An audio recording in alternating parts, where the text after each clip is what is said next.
आता ती गोष्ट तर मला वाटते मरेपर्यंत माझ्या आयुष्यात विसरू शकत नाही. TPL चालू कशी झाली ह्या मागे मोठी किस्सा आहे. नक्कीच. रोहा तालुक्यातील आवडता गोलंदाज संदीप बटारे.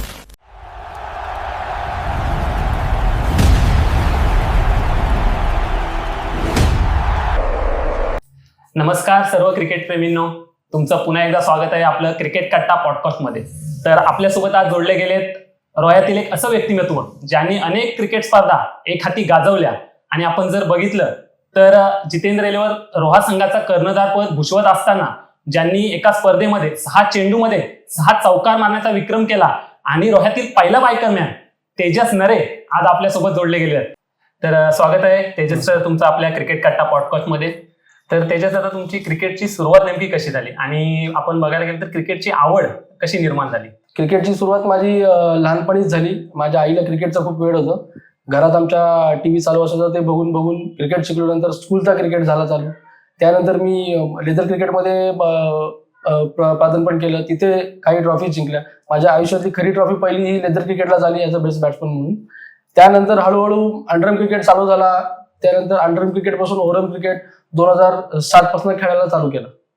तर 2007 नंतर मी ओव्हरम क्रिकेट चालू केला आणि मला असं वाटतं की 2009ला आपल्या रोहा तालुक्यातली पहिली लाखाची टुर्नामेंट झाली आणि ती टुर्नामेंटला मी मॅन ऑफ द सिरीज म्हणून मला प्राइज भेटलेलं आणि त्या सिरीज नंतरच माझं नाव पुढे पुढे चर्चेत आलं. तो आजपर्यंत क्रिकेट खेळत चालू आहे. नक्कीच सर, तुम्ही म्हटल्याप्रमाणे 2000 सालापासून तुम्ही क्रिकेट खेळताय. तर तुम्हाला त्या काळातील क्रिकेट आणि आताचं क्रिकेट याच्यामध्ये काय फरक जाणवतोय? तर तेव्हाच्या क्रिकेटमध्ये आणि आताच्या क्रिकेटमध्ये खूप सारा फरक आहे. जो आधीचा क्रिकेट होता तो म्हणजे सिंगल डबल्सवर जास्त महत्व देण्याचं होतं. आताचं क्रिकेट कसं झालंय, फास्ट क्रिकेट झाले. पहिल्या बॉलपासून तुला 6 मारायचं आहे, पहिल्या बॉलपासून तुला 4 मारायचं आहे. त्याच्या मागे कारण पण एक आहे, तेव्हाचा क्रिकेट लाईव्ह वगैरे काही नव्हतं. आताचा लाईव्ह झालाय आणि तेव्हाच्या बॉल्समध्ये जे फरक होते आणि आताच्या बॉल्समध्ये जमीन आसमानचा फरक. तर जितेंद्र एलेवन संघाचे तुम्ही कर्णधार आहात. तर कर्णधार म्हणून तुम्ही तुमच्या संघासाठी घेतलेला सर्वात मोठा निर्णय कोणता? तर जितेंद्र एलेवनचा प्रवास आजवरचा खूप सुंदर झाला आणि अविस्मरणीय झालाय. जितेंद्र एलेवन ही 2008ला आम्ही चालू केली. आम्ही आधी बंगळ्यातनं क्रिकेट खेळायचो. काही डिस्प्यूट्स नंतर आम्ही टीम वेगळी केली. त्यामध्ये मी, आमचा बंड्या, आमचा पराग पाटील असेल या तिघांनी मिळून आम्ही ठरवलं की आपण टीम वेगळी करूया आणि नव्याने उभी करूया. तर अशी आमची 2008 पासून टीम तयार झाली. ती अजून पण आम्ही खेळतच आहोत. भरपूर सारे अनेक ट्रॉफी जिंकलो. भरपूर ठिकाणी आमचं नाव झालंय. आपण जर बघितलं तुम्हाला मैदानामध्ये सर्व प्रेक्षक असतील किंवा तुमचे चाहते तुम्हाला मास्टर माइंड म्हणून ओळखतात. तर मास्टर माइंड म्हणून ओळखत असताना तुम्ही मैदानामध्ये असं काय करता की ते प्रेक्षकांच्या मनाला भावतं? मास्टर माइंड असं काय नाही. ते कसं आहे, भरपूर वर्ष क्रिकेट खेळल्यानंतर आपल्याला समजतं कुठे काय टाकायचं, कोणाला काय टाकायचंय. पण खरं सांगू तर मास्टर माइंड बनण्यामागे माझ्या एका टीममेटचा हात आहे. पराग पाटील म्हणून आमच्या टीममध्ये एक प्लेअर आहे. म्हणजे जेव्हा आम्ही क्रिकेट सुरुवात केला तेव्हा तो काय करायचा का बॅट्समनला बघायचा, बाबा हा कुठल्या बॅट्समनला आउट होतोय, म्हणजे बॉलला आउट होतोय, हा कसा आउट होतोय, ह्याला कुठे फिल्डिंग लावली पाहिजे किंवा कुठल्या बॅट्समनला कसा बॉल टाकला पाहिजे, हे तो मला मॅचच्या आदल्या दिवशी सांगायचा. आणि मग हळूहळू त्याचं ऐकून मग मी स्वतः हळूहळू चेंजेस करायला गेलो. मी बॅट्समनला ओळखायला लागलो आणि ते होत गेलं का कसं आहे, भरपूर आता हे नाव तर पब्लिकनीच दिलंय. ते मी काय हे स्वतःहून सांगितलं नाही आहे. कारण काही किस्से असे असतात का मी सांगायचो बाबा मी ह्या प्लेअरला इथं आउट करीन, मी या प्लेअरला तिथं आउट करीन आणि त्या प्लेअरला तिथे आउट करायचो. त्यामुळे ते मला नाव पडलं. आपण जर बघितलं तर एक स्पर्धा होती जिथे तुम्ही 6 चेंडूमध्ये 6 चौकार लगावले आणि त्या स्पर्धेमध्ये तुम्हाला बाईक मिळाले आणि रोहातील पहिला बायकर मॅन म्हणून तुमचं नाव घेतलं जातं. तर ह्याच्या मागची नेमकी कहाणी काय आहे? आता ती गोष्ट तर मला वाटते मरेपर्यंत माझ्या आयुष्यात विसरू शकत नाही. टुर्नामेंट रोह्यातली माझ्या वाटते सगळ्यात पहिली आणि सगळ्यात मोठी टुर्नामेंट होती, जिथे म्हणजे रोहा तालुक्यात सारख्या छोट्याशा तालुक्यामध्ये बाईक आमदार अब्दुल तडकरे यांनी ठेवली होती. आणि आमची म्हणजे टीम म्हणून अशी इच्छा होती का आम्ही ती ट्रॉफी जिंकावी. 1 नंबरची असो 2 नंबरची 3, पण तिथे आम्ही बक्षीस पात्र व्हावं. 6 चौकार मागण्याच्या मागे झालं असं की आमची पहिली आम्ही टॉस जिंकून फिल्डिंग घेतली होती. तर पहिल्या 2 ओव्हरला समोरच्या टीम्सने आम्हाला रन्स कमी मारले, पण माझ्या ओव्हरला 28 रन मला पडले आणि अजून एका माझ्या प्रियसला शेवटच्या ओव्हरला अजून परत 20 रन पडलेले, असं करून तो स्कोअर वाढला. तर ती मनात राग आला का एवढी मोठी टुर्नामेंट आणि तुला रन कसे स्वतः खाऊन घेतलेस. त्या चिडीने गेलो आणि सुरुवात केली. म्हणजे माइंड शांत होतं, चिड होती फक्त, माइंड शांत ठेवलेलं. बॉल ज्या दिशेने येत होते त्या दिशेने खेळत होतो. पहिले 4 4 गेले तेव्हा पण मनात नव्हतं वाटलं का मी 6 मारेन. 5वा मारला तेव्हा मग थोडा कॉन्फिडन्स वाढायला लागला, पब्लिक ओरडायला लागली, कॉमेंटेटर्स ओरडायला लागले आणि असं झालं का नाही त्याच्या स्वतःला ठरलं का 6वा तुला मारायलाच लागेल आज. म्हणजे आजपर्यंत रॉयल असं कोणी केलं नव्हतं, तुला करायलाच लागेल. आणि मग त्या हेतूने तो बॉल आला आणि मी ते मारलं आणि पुढचं तर सगळ्यांना माहितीच आहे काय झालं. तो सामना जिंकल्यानंतर मग आम्ही थांबलोच नाही, आम्ही डायरेक्ट नंबर पात्रमध्येच क्वालिफाय झालो आणि लास्ट डेला सेमीफायनल आमची ऑल इंडिया ओपन टीम बरोबर लागली. आणि ती मॅच म्हणजे अशी झाली का एवढे बलाढ्य सगळे ऑल ओव्हर इंडियातले प्लेयर्स होते आणि आम्ही सगळे लोकल इथलेच रोह्यातले. तर ती सुद्धा सेमीफायनल आम्ही जिंकलो. 6 बॉलला 11 रन पाहिजे होते समोरच्या टीमला जिंकण्यासाठी, पण मी ती 2 रनची ओव्हर टाकली आणि आम्ही ती मॅच जिंकलो आणि फायनलमध्ये गेलो. तर फायनलला आमचा पराभव झाला. तेव्हा कुठेतरी मनात वाईट वाटलं का नाही एवढी मोठी टुर्नामेंट, आपल्याला एवढा मोठा चान्स होता तर आपण जिंकायला पाहिजे होती. पण ठीक आहे, ऍज अ म्हणजे आम्ही चांगला क्रिकेट खेळलो आणि सगळे खुश होते. त्यात सगळ्यांची डबल खुशी झाली अशी का बाईक मला मिळाली. त्यामुळे रोह्यातले सगळे प्रेक्षक सुद्धा आणि माझ्या टीमचे सगळे प्लेयर सुद्धा सगळे खुश होते. तुम्हाला नोकरी आणि क्रिकेट या दोन्ही गोष्टी सांभाळताना नेमकी कोणती आव्हाने येतात आणि तरुण खेळाडूंना तुम्ही यामागे कोणता संदेश द्याल?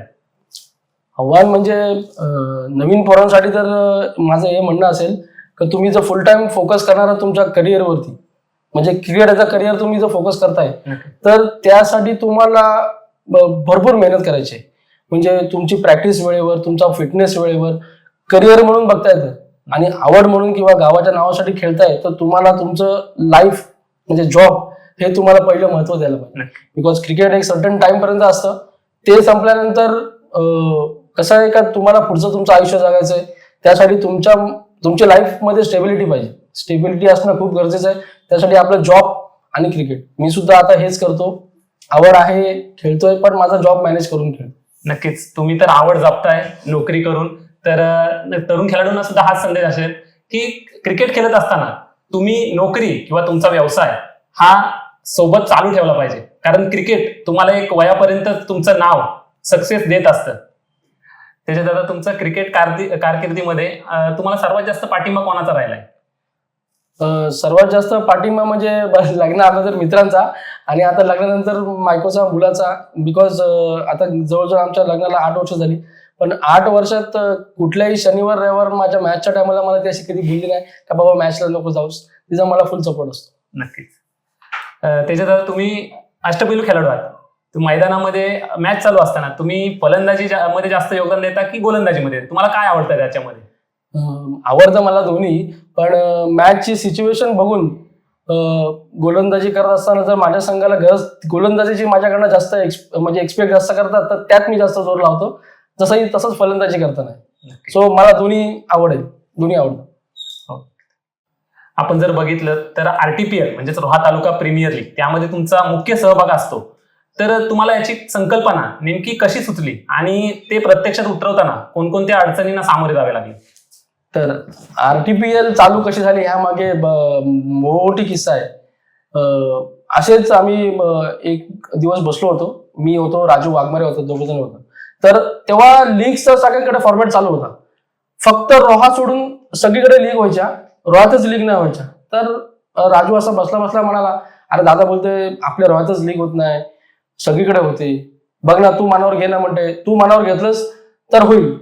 मी त्याला बोललो अरे मनावर घ्यायला काय नाही, आयडिया माझ्या डोक्यात आहे, पण त्याच्यासाठी सुद्धा आपल्याला फंडिंग लागते. एवढी मोठी टुर्नामेंट ऑर्गनाईज करण्यासाठी पण गरज लागते पैशाची, ती तर आपण कुठून आणू शकत नाही. आणि एवढा कोण देईल आपल्याला, काय देईल? तर असं तसं ठरता 2-3 दिवस अजून गेले. मग बंटी चांदगावकर म्हणून मित्र आहे आमचा, त्याला आम्ही 3 जण बोललो का बाबा असं आहे तर आपल्याला हे करायचंय, तर फंडिंगचा कुठं आहे? तो बोलले काय काळजी करू नको, फंडिंग मी आणतो, पण तुझी आयडिया चांगली आहे रोह्यातल्या नवीन पोरांसाठी, तर तू हे कर, पुढे आपण करूया, कंटिन्यू कर, तुझा प्लॅन काय तो बघ.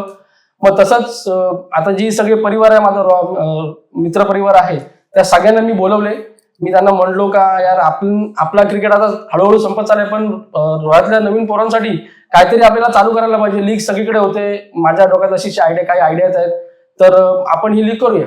तर त्याच्यातला एकही जण नाही बोलला नाही, आपण करूया, पैसे लागतील ते आपण एक्स्ट्रा काढू असं ठरलं. आणि सगळ्यात मोठा वाटा म्हणजे संदीप जगे सरांनी उचलला.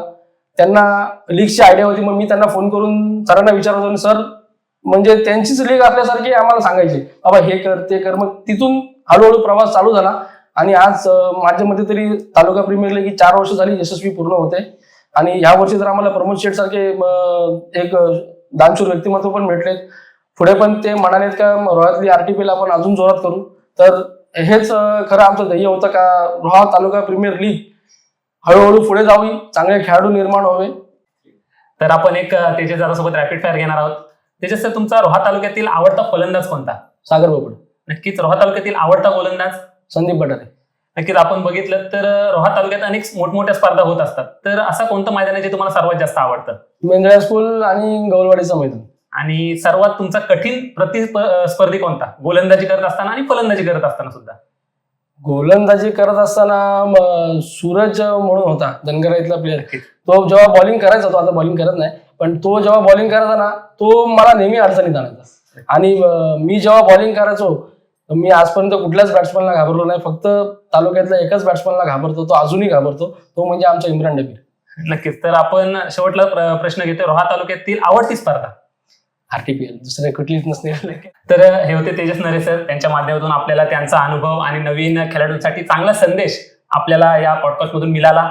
तर त्यांचं पुन्हा एकदा स्वागत करतो आणि त्यांना धन्यवाद देतो की एवढा बहुमूल्य वेळ त्यांनी आपल्या या पॉडकास्टसाठी दिला. तुला पण धन्यवाद, मला संधी दिलीस बोलण्यासाठी, माझा तू इंटरव्ह्यू घेतलास, आणि तुला बेस्ट ऑफ लक सुद्धा. असंच काम करत राहा आणि तुझा पॉडकास्ट हळूहळू असाच उंचीवर जाऊ दे हीच अपेक्षा करतो. नक्कीच. थँक्यू. तर व्हिडिओ आवडल्यास लाईक करा, शेअर करा आणि सबस्क्राईब करायला विसरू नका. आणि तुम्हाला अजून कोणत्या खेळाडूचा पॉडकास्ट आपल्या चॅनलवर पाहायला आवडेल हे कमेंटमध्ये नक्की सांगा. थँक्यू.